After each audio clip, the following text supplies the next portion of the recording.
3 kilos of chicken and 3 pieces crispy fry pack.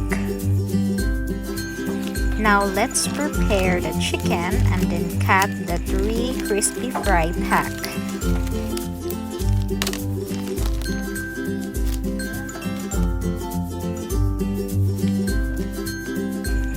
Now let's put all the crispy fry into the chicken.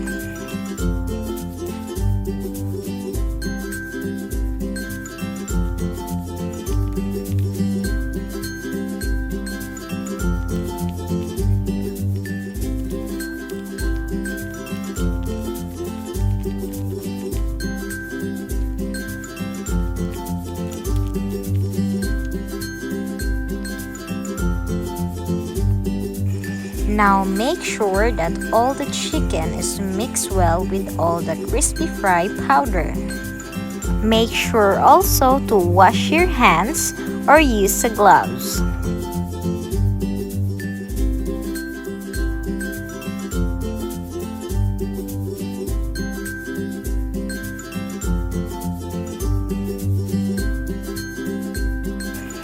It should be like this, okay? Now let's cook.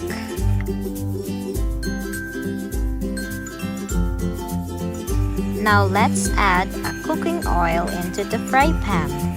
Make sure that you have a lot. So the cooking oil should be depends on how many chicken you will be cooking.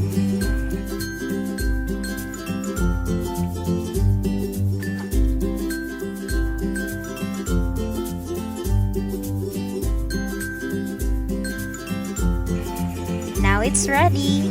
Now let's put all the chicken in the hot oil.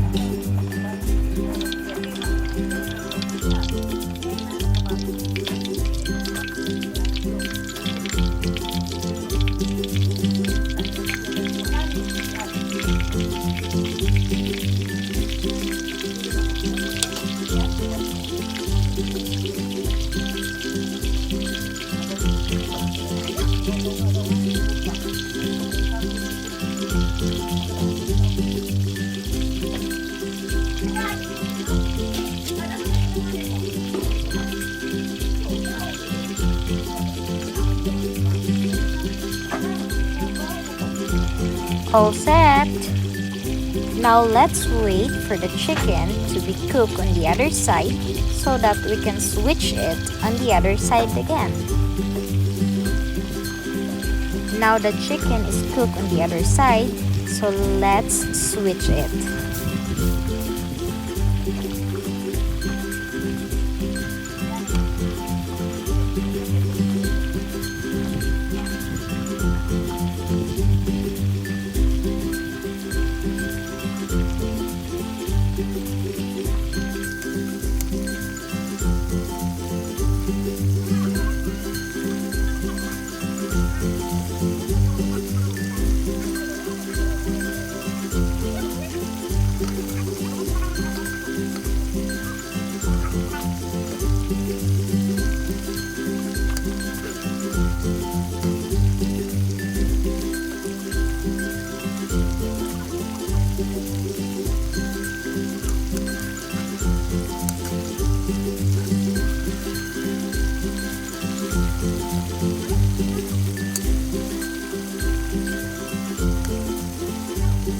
So there you go guys, all the chicken is already switched.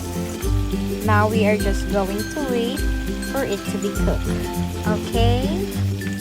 So there you go guys, we are just going to let all the oil come out of the chicken so that it will not be too oily to eat.